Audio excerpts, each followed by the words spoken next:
I wonder, when was the first time you felt you lost that? Did you feel you had that and then you started to lose that at a certain point? Or was it something that you've always been able to like grasp onto even when it's been tough? I think that at the height of our success, and I look back to coming off of, number one, Thrift Shop was number one, Can Holders was number one.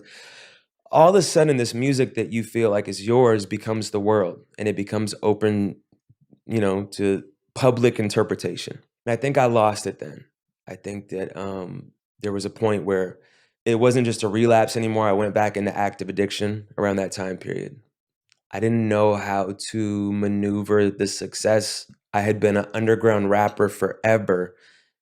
And as long as like that, my entire career was just like this. And then all of a sudden there was this skyrocket moment. And when that skyrocket moment happened, and you're at the mercy of the critics and the think pieces and like the people that are out there just to write scathing reviews or whatever, I lost it. And I compounded that by then turning to drugs to escape it, right? Like there's no escaping that. There's figuring out healthy ways to cope, or even better, to heal, or to just, tune it out. But I tried to put drugs on top of that to escape, which made it that much worse. And for me, with my history of addiction, it is a progressive disease. So I'm putting drugs on top of it, and I turn to a place of fear. And I think that fear really was a paralyzing force in that time period where I was scared. I didn't know how to deal with the outside world.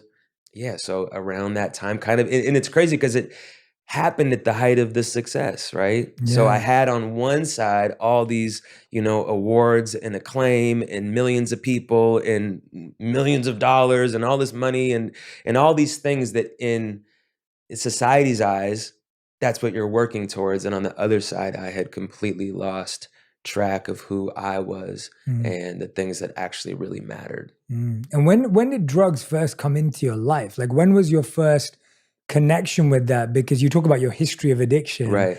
But I'm intrigued by that. I feel like we always talk, and I do want to talk about recovery, but I feel like it's really interesting watching like when we as young people or as adults get involved with anything of this sort to then go back the other way. So when was your first kind of foray into that space? The first time that I ever drank alcohol, and I consider alcohol a drug, I was 14 years old, and my parents drank, and I had a liquor cabinet in my house above the fridge, and I went into that liquor cabinet and I took one shot of vodka. I was 14 years old, and I had on my undershirt.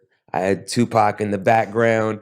I poured one shot. I took the shot, and I was like, oh my God, I love the way that I feel right now. Like I finally am turning this off. I took two more. I wonder what 3 feels like. Another one. Wonder what 4. I probably weighed 130 pounds, and I took 12 shots of vodka in maybe a 30-minute time period. And, ended up stumbling. I got on the bus to go downtown Seattle. I ended up throwing up all over myself in a McDonald's. The cops came. I had to run from the cops.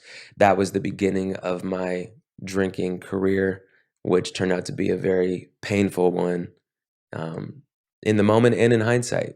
And yeah, drugs came along with that, marijuana and, some pills and a bunch of other things. But, that was the beginning of a very unhealthy relationship from the very jump. And for different people, it's different things. Like for some people, it's confidence. For some people, it's sounds like numbing the noise.